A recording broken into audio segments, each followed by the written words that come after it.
नमस्कार, food is the food व्हिडिओच्या एका नवीन एपिसोडमध्ये तुमच्या सगळ्यांचं स्वागत आहे. फर्स्ट ऑफ ऑल आम्हाला तुम्हाला सॉरी बोलायचं आहे, बिकॉज जवळजवळ एका महिन्यानंतर व्हिडिओ ड्रॉप होतोय. पण हे एका महिन्यामध्ये आम्ही खूप साऱ्या गोष्टी प्लॅन केलेल्या आहेत आमच्या व्ह्युअर्ससाठी, आमच्या सबस्क्रायबर्ससाठी. तर जे लोक आम्हाला इंस्टाग्रामला रेग्युलरली फॉलो करतात त्यांना त्या गोष्टी समजल्या असतील. जर तुम्ही अजून फॉलो केलं नसेल तर इथे इन्स्टा हँडल येत आहे, त्या हँडलला क्लिक करा आणि आमच्या इंस्टाग्रामला नक्की फॉलो करा. तर आज आपण एका वेगळ्या ठिकाणी आलोय. एकदम शांत, सकारात्मक आणि एकदम असं वेगळं ठिकाण आहे. ते म्हणजे त्रिमंदिर. तुम्ही बघू शकता की आपल्या मागे त्रिमंदिर आहे. तर आज आपण त्रिमंदिर एक्सप्लोर करणार आहे. तुम्ही व्हिडिओ शेवटपर्यंत बघा, व्हिडिओला लाईक करा, शेअर करा आणि चॅनलला सबस्क्राईब केलं नसेल तर चॅनलला सबस्क्राईब करा. तर चला आपण आता त्रिमंदिरमध्ये जाऊ. हे ठिकाण मंदिर नाही तर आत्मशांती, सकारात्मक ऊर्जा आणि आध्यात्मिक अनुभूती देणारे एक खास केंद्र आहे.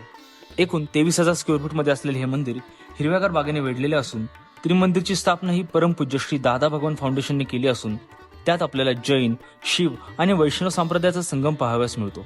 म्हणजेच संप्रदाय जरी वेगळे असले तरी सर्वांचा उद्देश एकच, आत्मज्ञान आणि आत्मशांती. त्रिमंदिरचा परिसर एकदम स्वच्छ आणि शांत आहे. येथे येताच मन आपले आपोआप शांत होऊन जाते. गर्दी, गोंगाट यापासून दूर येथे फक्त शांतता आणि सकारात्मक ऊर्जा अनुभवास मिळते. त्रिमंदिरमध्ये अनेक देवांच्या प्रतिकृती पाहाव्यास मिळतात, जसे की वर्तमान तीर्थकार समिंदर स्वामी यांची 13 फूट उंच अशी भव्य दिव्य मूर्ती येथील प्रमुख आकर्षण आहे. त्याचबरोबर येथे ऋषभदेव भगवान, भगवान महावीर, श्रीकृष्ण भगवान, शिवपार्वती इतक्या वेगवेगळ्या देवांची उपस्थिती मनाला मोहून टाकते. त्रिमंदिरचे खास वैशिष्ट्य म्हणजे येथे कर्मकांडावर भर नसून आत्मज्ञान आणि आत्मशांतीवर भर दिला जातो. येथे ध्यानासाठी खास जागा आहे.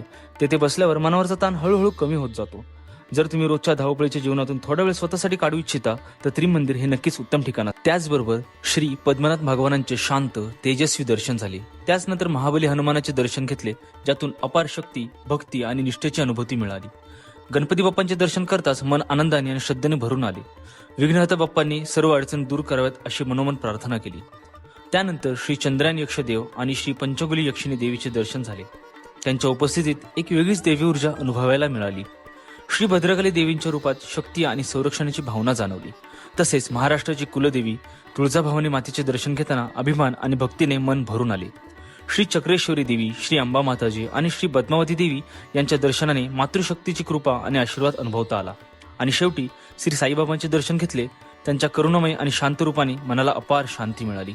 मंदिरात दर्शन झाल्यानंतर पाठीमागे उनोदरी भवन या प्रसादालयात प्रसाद ग्रहण करण्याचा पवित्र अनुभव मिळाला. येथे मिळणारा प्रसाद केवळ अन्न नसून सेवा, प्रेम आणि समृद्धीचे प्रतीक आहे. उनोदरी भवनामध्ये कोणताही भेदभाव न ठेवता सर्व भक्तांना समान भावनेने प्रसाद दिला जातो. शांत, स्वच्छ आणि शिस्तबद्ध वातावरणात बसून प्रसाद घेताना मनाला अपार समाधान मिळाले. येथील सेवा करणारे स्वयंसेवक अत्यंत नम्रतेने आणि भक्तिभावाने सेवा करतात. यांच्या सेवेमधून अतिथी देवो भव ही भावना प्रत्यक्ष अनुभवायला मिळते. 100 रुपयामध्ये अमर्यादित थाळी ही त्यांची अभिनव संकल्पना मनाला तृप्त करून जाते.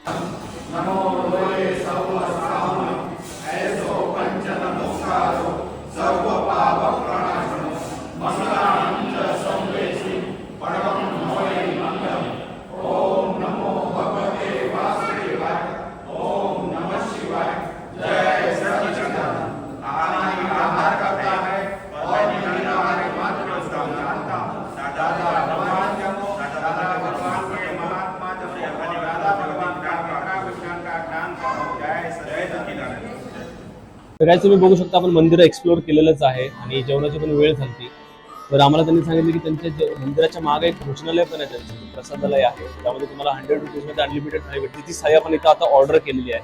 तर बघू शकता त्यामध्ये त्यांनी आपल्याला 2 चपातीज दिलेल्या आहेत. त्यानंतर ही भाजी आहे त्यांची मिक्स व्हेज, ही राजमाची भाजी आहे, वरण, भात आणि सॅलड आणि हे असं ताक. तर आपण त्याचा आस्वाद घेऊयात. तर चला टेस्ट करूयात. आपल्याला अजून एक शूट आहे पुढचा, त्यामुळे एवढं खाणं पॉसिबल नाहीये मला. तर मी फक्त ताक ट्राय करेन. मिक्स व्हेज एकदम बेस्ट आहे, घरची चव आहे. जास्त स्पायसी पण नाही, जास्त एकदम मोवळ पण नाहीये.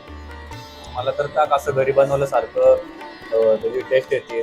खरंच मी ट्राय करतो. मी आपल्या मंदिराच्या बॅक साईडला बरोबर हे भोजनालय आहे. तिथे या, एकदा तुम्ही खरंच भोजनाचा आस्वाद घ्या. आणि फक्त 100 रुपयाला त्यांची ही थाळी आहे, खरंच वर्थ इट आहे.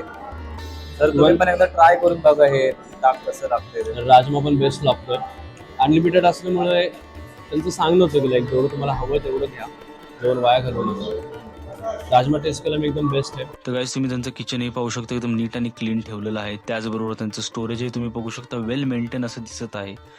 परंपरेप्रमाणे आधुनिकतेची कास त्यांनी इथं धरली आहे. त्याचप्रमाणे तुम्ही बघू शकता इथे ॲटोमॅटेड चपाती मेकिंग मशीन आहे, ज्यामध्ये चपाती प्रॉपरली भाजून निघत आहे. आणि त्याचबरोबर ताई बघू शकता ज्यात तूप लावून देत आहे, जे की एकदम पौष्टिक आहे.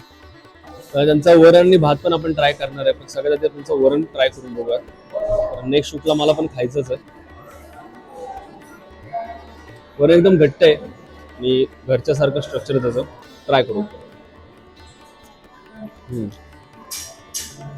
टेस्ट एकदम बेस्ट आहे. तू पण ट्राय करू एकदम. तर खायची इच्छा होतीच आहे.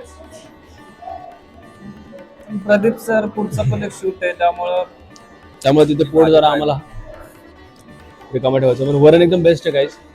तुम्ही कधी त्रिमंदिरला आले तर मंदिराच्या बॅक साईडला त्यांचं भोजनालय प्रसादालय आहे, तिकडे या, तिथे ट्राय करा आणि त्यांच्या जेवणाचा आस्वाद घ्या. भाजी पण खरंच मस्त आहे. राजमाची भाजी नाही, राजमाची हा भाजी पण एकदम मस्त अशी. सोबत जी मोलिक असताल रोहित सरांसारखं ते सॅलड पण ट्राय करा.